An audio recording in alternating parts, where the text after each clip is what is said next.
Hello बच्चों, welcome to our new YouTube channel only maths class 10। आज हम करेंगे रूट 5 इज इरेशनल को प्रूव कि रूट 5 इज इरेशनल नंबर है ना। तो सबसे पहले हम स्टार्ट करते हैं बिना कोई टाइम वेस्ट किए सॉल्यूशन।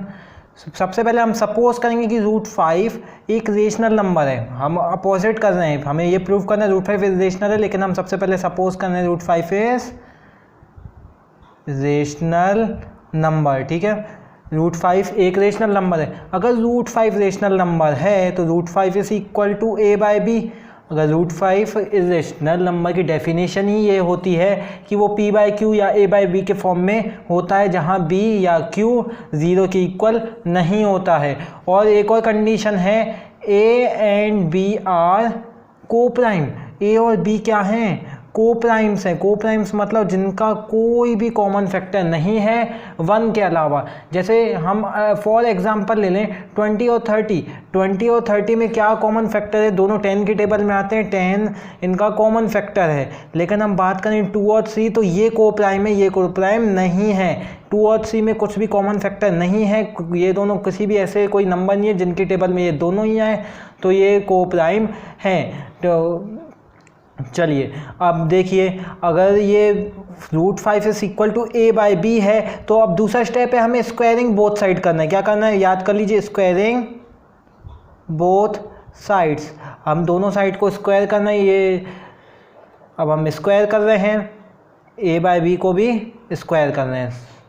अब रूट 5 का whole square 5 a square is equal to a square upon b square. B square हम लोग यहाँ भेज दे रहे हैं, so 5b square is equal to a square. तो इससे हमें क्या पता चला? देखिए, अगर 5b स्क्वायर ए स्क्वायर के बराबर है तो इसका मतलब 5 ए स्क्वायर को डिवाइड कर रहा है ना। देखिए, जैसे b स्क्वायर है वह b स्क्वायर की वैल्यू 1 है तो ए स्क्वायर की वैल्यू हो जाएगी 5 1 या 5, और 5 को डिवाइड करता है। b स्क्वायर की वैल्यू 3 है तो ये 15 हो जाएगा, ये भी 5 को डिवाइड करेगा। तो हम b स्क्वायर की वैल्यू कुछ भी रखें तो ए स्क्वायर की वही वैल्यू आएगी जो 5 को डिवाइड करेगा।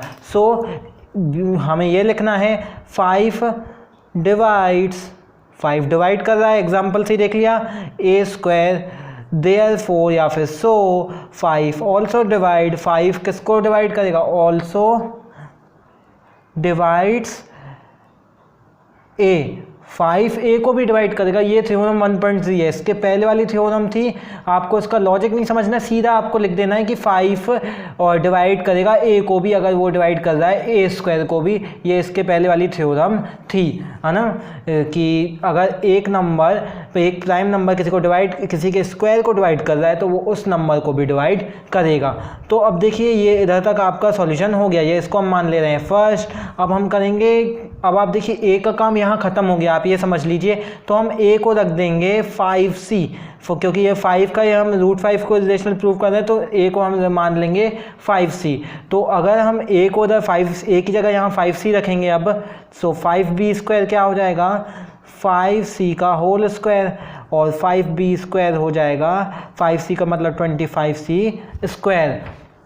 यहाँ 5 डिवाइड हो जाएगा और ये कट जाएगा, तो इसका मतलब b square equal to 5c square. ऐसी कंडीशन बन गई, 5b square equal to a square, 5c square is equal to b square. तो 5 यहाँ है, मतलब 5b को भी b स्क्वायर को डिवाइड करेगा। वैसी कंडीशन 5 डिवाइड्स b स्क्वायर, सो 5 ऑल्सो डिवाइड्स b। 5 किसको डिवाइड करेगा? b को भी। ये थ्योरम आपको बस लिख देनी है, कुछ नहीं लिखना है, ये बस आपको इतना ये वाला स्टेटमेंट लिख देना है। तो आपको ज़्यादा तक समझ में आ गया। अब आप देखिए, एक बात समझिए कि ना 5 का किसको भी b को भी डिवाइड कर रहा है और 5a को भी डिवाइड कर रहा है। तो मतलब 5a और b दोनों को डिवाइड कर रहा है, तो a और b में 5 कॉमन फैक्टर है। सो देयरफॉर, यहाँ मैं लिख रहा हूँ, therefore A and B have 5 as common factor। इधर तक तो आपको बिल्कुल क्लियरली समझ में आ गया होगा, A और B का 5 कॉमन फैक्टर है। But this contradicts the fact this Contra, मैं समझा रहा हूँ क्या मतलब है, डिक्ट्स द फैक्ट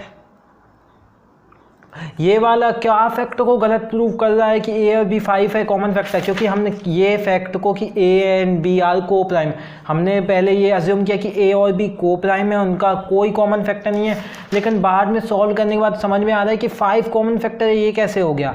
तो ये हो गया कि ये कौन सा कॉन्ट्राडिक्ट फैक्ट कर रहा है, ये कौन सा फैक्ट को गलत प्रूव कर रहा है, that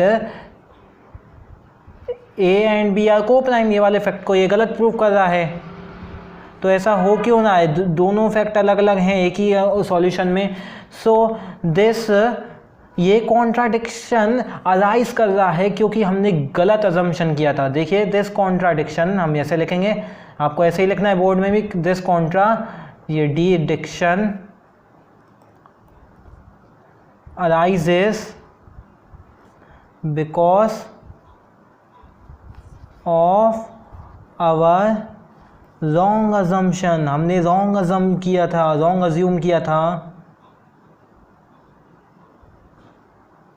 wrong assumption that √5 is rational. हमने तो ये कॉन्ट्राडिक्शन हो रहा है, ये मुसीबत आ रही है, ये प्रॉब्लम इसलिए आ रही है क्योंकि हमने गलत अज्यूम किया था, तभी ये गलत आ रहा है इसका सॉल्यूशन।